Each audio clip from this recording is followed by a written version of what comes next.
রাষ্ট্র কাঠামো সংস্কারে বিএনপির ভারপ্রাপ্ত চেয়ারম্যান তারেক রহমান ঘোষিত ৩১ দফা কর্মসূচি প্রচারে লিফলেট বিতরণ করেছে খুলনা মহানগর বিএনপি। বুধবার বিকেলে শহীদ হাদিস পার্কের সামনে থেকে এই কর্মসূচি শুরু হয়।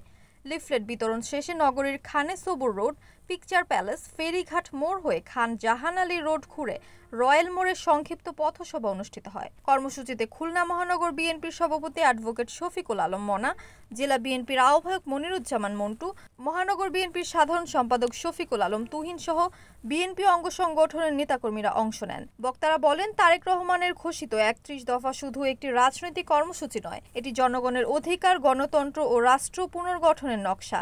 দেশের প্রতিটি নাগরিকের কাছে এই দফাগুলো বার্তা পৌঁছে দিতে দলীয় নেতাকর্মীদের আহ্বান জানান তারা।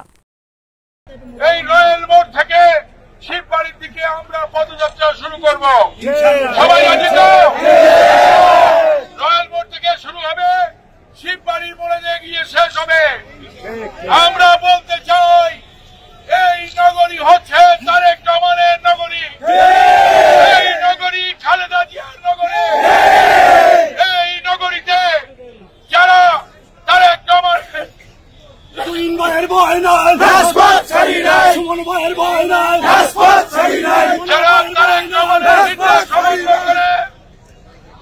বিএনপি থেকে পদত্যাগ করেছিল, তাদের জায়গা খুলনার বিএনপিতে হবে না।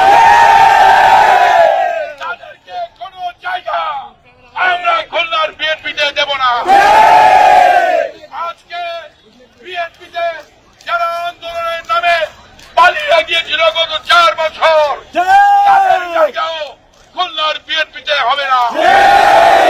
আগামী মনোনয়ন খুলনা মহানগর বিএনপির মধ্য থেকেই আমরা বেছে নেব, আমরা আমাদের নেতা নির্বাচন করব।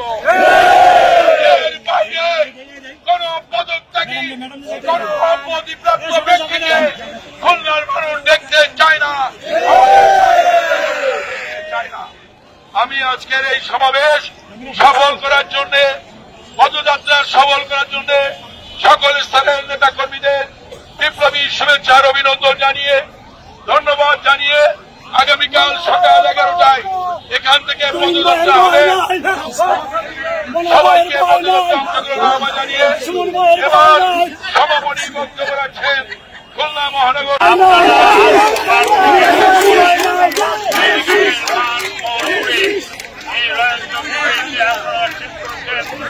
আমি মহানগর বিএনপির পক্ষ থেকে আপনাদেরকে ধন্যবাদ এবং কৃতজ্ঞতা জানাই। ইনশাআল্লাহ আগামীতে ঐক্যবদ্ধ বিএনপি এই খুলনা মহানগরীতে আমরা সকল ষড়যন্ত্রকে মোকাবেলা করে যারা দেশের বেগম খালেদা জিয়া এবং দেশ নায়ক তারেক রহমানের অপমান অপদস্থ করেছে, তাদেরকে বাদ দিয়ে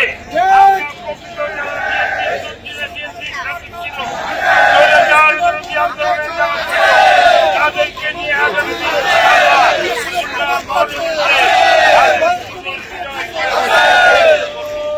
আপনার সকলে